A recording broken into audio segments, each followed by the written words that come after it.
funcionarios la posibilidad de... Una resolución firmada anoche por el ministro Andrés Camacho habla desde el Ministerio de Minas de racionamiento de gas, racionamiento con alcance industrial. Y una circular después, el ministro se va para Uruguay, una circular después de la ministra de Minas encargada, revoca el decreto. Sí, en la práctica es eso. Una cosa un poquito loca, y esa circular, una circular, repito, revocando un decreto, dice que no habrá racionamiento, lleva el racionamiento a cero. A partir de mañana, pasado mañana, en teoría era un racionamiento de 5 días. Luz Estela Murgas es la presidenta de la Asociación de Productores de Gas. Doctora Murgas, buenos días. Néstor, muy buenos días para usted, para la mesa y para los oyentes de Blue Radio. Con la información que ustedes tienen, ¿hay o no hay racionamiento de gas industrial en Colombia a partir de mañana? Néstor, afortunadamente, los térmicos que se abastecen de gas importado acordaron con otras térmicas que operan fuera de la zona de racionamiento eléctrico y con algunas industrias que, para evitar el racionamiento temporalmente durante los días del mantenimiento, apagaran sus procesos o usaran otros combustibles como diésel y GLP. Con lo cual estamos haciendo todo lo contrario a los objetivos planteados por el gobierno. En vez de reducir, estamos aumentando las emisiones.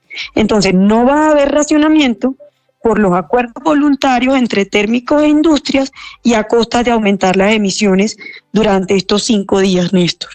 No nos está sobrando gas, eso es importante aclararlo, nos está haciendo falta gas. Esta situación particular lo que demuestra es que la cobija del gas se quedó pequeña. Tapamos la cara y descubrimos los pies. Sí, doctora Murgas, en consecuencia, ya le voy a preguntar sobre tapamos la cabeza y nos desabrigamos los pies, pero en consecuencia no hay racionamiento para nadie ni para industrias a partir de mañana. No va a haber racionamiento porque los térmicos y los industriales se pusieron de acuerdo en que algunos apagaban sus procesos o usaban otros combustibles como diésel y GLP para liberar ese gas para TEPSA y termoflores, que son las térmicas que abastecen la zona que está en riesgo de racionamiento eléctrico. Sí, doctora Luz Estela, ¿qué significa en la práctica?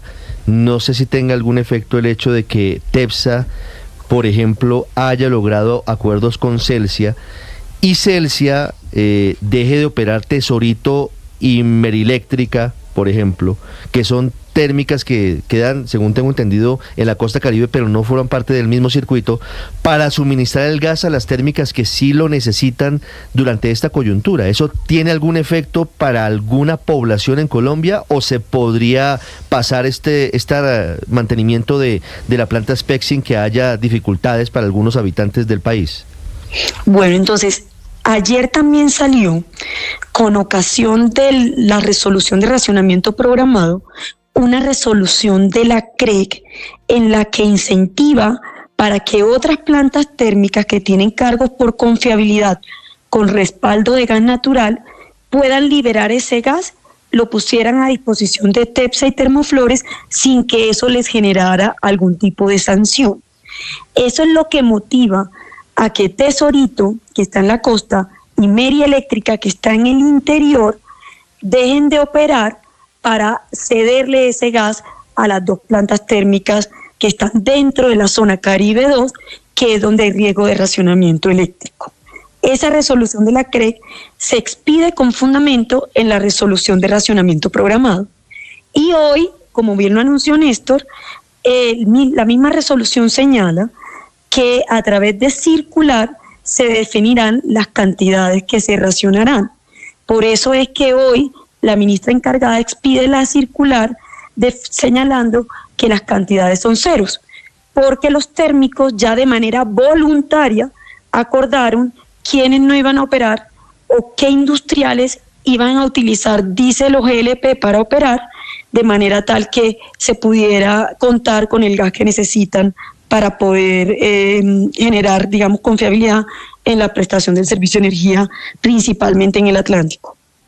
Bueno, de momento el mensaje del gobierno, doctora Murgas, y de la industria es que no habrá racionamiento de gas, inclusive para las empresas del sector industrial. Pero yo le quiero preguntar por el mantenimiento de la planta regasificadora, que es el tema que nos conduce a todo esto, ¿no?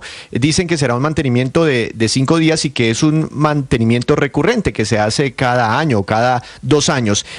¿Cómo ha sido este mantenimiento últimamente? ¿Siempre se cumplen estos tiempos? Porque aquí estamos haciendo todas las cuentas pensando en que el mantenimiento va a durar solo eso, 4 o 5 días, pero ¿qué pasaría si algo extraordinario llegara a ocurrir?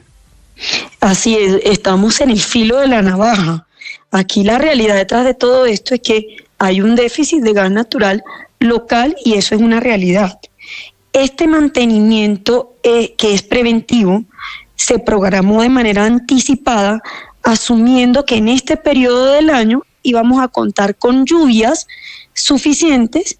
Este mantenimiento es obligatorio, como bien lo señala, se hace una vez al año, sobre todo después de que esa planta ha respaldado al sistema eléctrico colombiano durante el último fenómeno del Niño. Y además también es necesario que la planta esté en óptimas condiciones para apoyar al sistema eléctrico en la época de verano que inicia el 1 de diciembre. Quien opera esa planta es una compañía que se llama SPEC LNG y anunció desde el 3 de mayo tanto a las térmicas como el Consejo Nacional de Operación de Gas que por supuesto este mantenimiento tenía que llevarse a cabo. Ahora, ese mantenimiento... Durante los años anteriores, Murgas, Néstor, mira este dato. Perdóneme que le iba a decir. Durante los años anteriores... Ese mantenimiento de SPEC, que es la planta de Promigas, ese es un mantenimiento rutinario, ¿verdad? ¿Anual? Así es. Eso es obligatorio y se hace una vez al año. Y mire este dato, Néstor. Recordemos que esa planta está en operación desde el año 2016. Nunca antes habíamos tenido que llegar al punto de declarar un racionamiento programado o de apagar algunas térmicas o buscar unos sustitutos al gas como el GLP y el diésel para poder abastecer a la planta durante los días del mantenimiento. Es la primera vez en la que estamos en ese riesgo y eso lo que hace ratificar que aquí nos hace falta gas, que hay un déficit de gas natural y que nosotros necesitamos de manera inmediata incluso que se tomen las medidas para poder evitar racionamientos mayores futuros. Esto es temporal, pero a futuro la cosa está muy peluda. La situación es crítica. Claro, porque en 8 años que lleva de mantenimiento anual jamás se había tenido que sacar una resolución como esta y su posterior circular. Pero quiero preguntarle, dice usted que no va a haber racionamiento a las industrias del país a costa de aumentar las emisiones. Supongo que se refiere a las emisiones de CO2, producto de que muchas plantas térmicas van a usar ahora diésel. ¿En cuánto aumentarían esas emisiones durante estos 5 días de mantenimiento de esa planta regasificadora en Cartagena? Paola, principalmente las industrias. Porque el costo de racionamiento de una industria por apagarse o por buscar un sustituto, que en este caso puede ser diésel o puede ser también GLP, es 3 veces mayor a lo que pagan hoy por gas natural. Entonces, el cálculo del CO2 equivalente será el resultado de aplicar a esas cantidades lo que ahora se emitiría por usar diésel o GLP. Sí, doctora Luz Estela, quiero hacerle una última pregunta sobre lo que ayer dijo en el Congreso el presidente de Ecopetrol, Ricardo Roa. Envió un mensaje que en teoría debe tranquilizarnos a todos. De que ya no se necesita de que el año entrante no necesitaríamos importar gas. ¿Ustedes comparten ese anuncio del presidente de Ecopetrol? Muchísimas gracias por esa pregunta porque me permite aclarar lo siguiente. El presidente de Ecopetrol fue claro al decir que para cubrir el déficit de gas natural en 2025 se requieren 50 millones de pies cúbicos de gas importado que precisamente provienen de la planta de regasificación que entra en mantenimiento mañana. Y que no habrá necesidad de hacer importaciones adicionales a esos 50 millones en el 2025, porque la buena noticia es que optimizó los consumos de Ecopetrol con el fin de entregar gas al mercado que dejará de utilizar, por supuesto, la empresa en sus operaciones.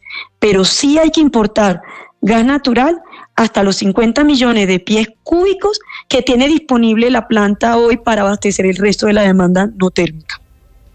¿Eso quiere decir? Eso quiere decir que hay que importar gas y la cantidad que hay que importar para el 2025 equivalen a 50 millones de pies cúbicos.